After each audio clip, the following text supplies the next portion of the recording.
Republican Victoria Spartz defeating her Democratic opponent for a seat that Democrats hope to flip after some polls showed them ahead. Spartz's win expanding the number of newly elected Republican women elected to Congress this year to 17. And she joins me now. Welcome, Congresswoman-elect Victoria Spartz. Good morning. Good morning. Thank you for having me. Good morning. You're welcome. Congratulations. Thank you. So what do you think led to so many Republican women winning these House seats? Well, if you think about, like my district too, right, it's really a snapshot of America. I have urban, suburban voters, rural voters. We have a lot of women, and I'm a mother of two daughters. I'm a suburban woman.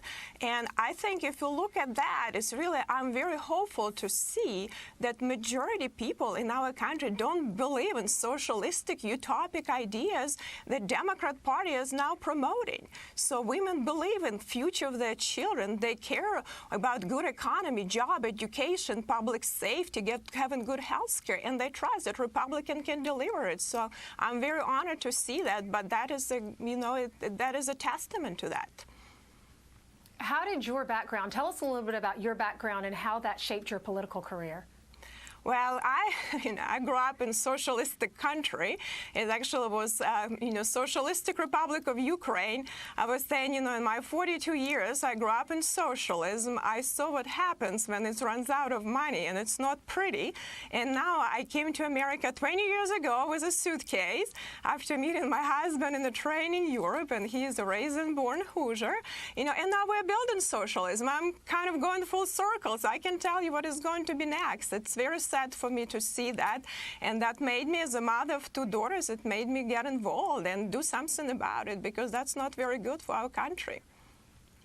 What do you say to the people that are more moderate Democrats or even Republicans that voted for Biden that say, oh, no, that's so progressive, they're not going to do that, there's not going to be distribution of wealth or socialism? What do you say to those voters? Well, I think that we need to be good students of history. In our country, for last century, we fought against socialism, and a lot of young kids died. I took my kids to the beaches of Normandy, and you can see how many young kids died fighting for freedoms, how many wars we fought, and we won. And let's look at any country that had socialism. Every country failed because this system is not sustainable. This system created a lot of destructions and misery. So we have to be smarter than that.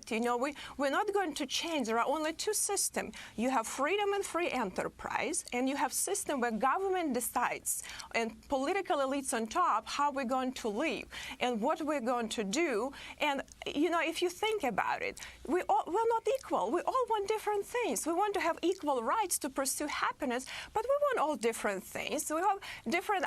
We don't even want to travel to the same countries. If the government forces us to be equal, you have to suppress. So every socialistic system, it's about suppression. And we have to value our freedoms because we're the greatest republic that ever existed.